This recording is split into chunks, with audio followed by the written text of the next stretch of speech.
जय Jagannath your कानुसार channel को आपन स्वागत है। इंपोर्टेंट इनफॉरमेशन आसीगला ओडिशा आदर्श विद्यालय टेस्ट जैक entrance test exam day declaration 7/1/2025 अर्थात जनवरी 7 तारिख रे 2025 मसीहा जनवरी 7 तारिख रे हेबाकु जाउछि ओडिशा आदर्श विद्यालय एंट्रांस टेस्ट जैक थिला इनफॉरमेशन एक इंपोर्टेंट इनफॉरमेशन आप आज पहुँची षष्ठ पे जैक टाइम रही 2 घंटा किंतु सप्तम अष्टम नवम टाइम रही 3 घंटा केवल क्लास 6 पिला माने 60 मार्क परीक्षा एमसीक्यू पैटर्न एग्जाम देथिबा बेले सप्तम अष्टम नवम पिला माने 100 मार्क एग्जाम देबे से मध्य एमसीक्यू पैटर्न रहिबो जाके डाउनलोड करि परिबे आपण मन निज निजर एडमिट कार्ड www.bsodisha.ac.in वेबसाइट रू आउ थे कही रखुच्छी www.bsodisha.ac.in वेबसाइट उपलब्ध अच्छे एडमिट कार्ड जैक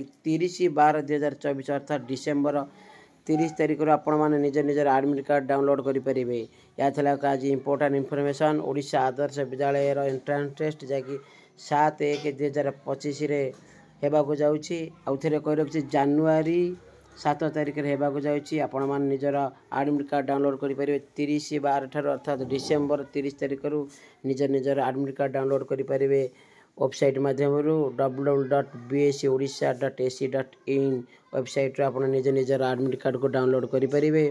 आउ थे कही रखुच्छी षष्ठ श्रेणी पिला माने केवल 60 मार्क एग्जाम देवे किंतु सप्तम अष्टम नवम पिला माने 100 मार्क एग्जाम देवे। या आज इंपोर्टेंट इनफॉरमेशन। जय जगन्नाथ। षष्ठ श्रेणी पिला जैकि केवल 60 मार्क एमसीक्यू सिस्टम रहिबो किंतु सप्तम अष्टम नवम पिला माने total 100 mark MCQ pattern exam देवे। बारंबार कही रखुच्छी षष्ठ पिला 60 मार्क अटेंड करेंगे किंतु सप्तम अष्टम नवम पिला 100 मार्क अटेंड करेंगे। षष्ठ श्रेणी मोट समय 2 घंटा रही जैकि 9 आरंभ हो 11 सर किंतु सप्तम अष्टम नवम पिला 3 घंटा रही जैकि 9 आरंभ हो 12 सर। आज इंपोर्टेंट इनफॉरमेशन 7/1/2025 एवं आपण एंट्रांस टेस्ट।